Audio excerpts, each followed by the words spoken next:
का मोर्चा लगाए किसानों के साथ ये बैठक की जा रही थी। प्रशासनिक अधिकारी इस बैठक में मौजूद थे और पिछले 1 महीने से धरने पर ये किसान बैठे हैं। खराब फसल के मुआवजे की मांग की जा रही है किसानों की ओर से और उसी को लेकर कृषि मंत्री के साथ ये बैठक की जा रही थी। तमाम प्रशासनिक अधिकारी इस बैठक में थे, लेकिन ये बैठक बेनतीजा रही, यानी कि किसी तरह का कोई निष्कर्ष इस बैठक के बाद नहीं निकल पाया।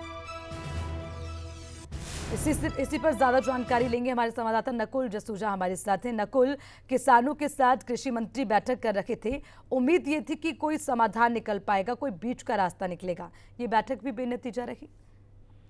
जी बिल्कुल, देखिए पहली बैठक प्रशासनिक अधिकारियों के साथ हुई थी और आज दूसरी बैठक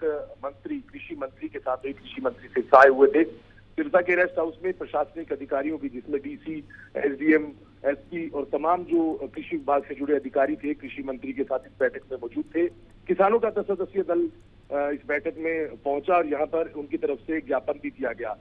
लेकिन किसानों की तरफ से ये कहा गया कि उनकी जो मांगे हैं, जो उनकी मेन मांग है, जो मुआवजे की, फसल खराब मुआवजे की मांग है, उस पर कोई अभी निर्णय नहीं हुआ, जिसके चलते वो संतुष्ट नहीं है और इसी बैठक को कहीं ना कहीं बेनतीजा ही माना जाए। उनका कहना है कि उनका विरोध जो है इसी तरह से ही चलता रहेगा। और जब इस मामले पर कृषि मंत्री से बातचीत की गई तो उन्होंने कहा कि अधिकतर मुआवजा जो है वो किसानों तक पहुंच गया है, लेकिन जो 194 करोड़ रुपए मुआवजे की बात जो किसान कर रहे हैं, ये मामला कहीं ना कहीं रेवेन्यू डिपार्टमेंट से जुड़ा हुआ है। तो इस मामले में वो चंडीगढ़ जाएंगे तो एफसीआर से जो फाइनेंस कमिश्नर है उनसे इस मामले में डिस्कस करेंगे और अगर इनका मुआवजा बनता हुआ तो इन्हें कहीं ना कहीं मुआवजा नहीं नकुल, ये माने कि एक बार फिर से इसी मुद्दे पर एक बार फिर से चर्चा के आसार हैं, एक बार फिर से इस पर बैठक हो सकती है, उसके बाद ही समाधान की कोई उम्मीद करें। जी बिल्कुल, अगली बैठक जब भी होगी। और साथ ही साथ कृषि मंत्री ने ये बात भी दोहराई है कि किसान किसी भी धरना देने से पहले, किसी भी विरोध प्रदर्शन को शुरू करने से पहले एक बार उनसे मुलाकात जरूर करें, क्योंकि जो हमें जानकारी मिल रही है उसमें ये है कि इतने महीनों से लगभग 1 महीने से ज्यादा का वक्त हो गया है किसान यहाँ पर बैठे थे, लेकिन इसकी जानकारी कृषि मंत्री को नहीं थी कि आखिरकार किसान मांग क्या कर रहे हैं। आज जब कृषि मंत्री यहाँ पर जब पहुंचे तो किसानों ने अपनी समस्या बताई, तो उनकी तरफ से यही कहा गया कि एफसीआर से इस मामले को डिस्कशन किया जाएगा और उसके अलावा अगर कभी भी कोई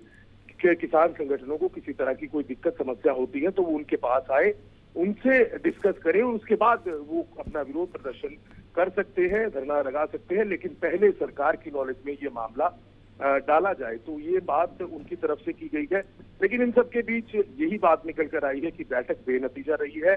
और किसान ये कह रहे हैं कि चलिए सुनिए, सरकार ने उनकी सुनी तो सही। पहली बैठक में कृषि मंत्री ने उन्हें आश्वासन तो दिया, लेकिन उनकी तरफ से ये भी कहा गया कि आगे अभी फिलहाल जो उनका रूपरेखा, जो जिस तरह से उनका धरना चल रहा है, वो धरना इसी तरह से चलता रहेगा। ठीक है, शुक्रिया आपका तमाम जानकारी के लिए नकुल।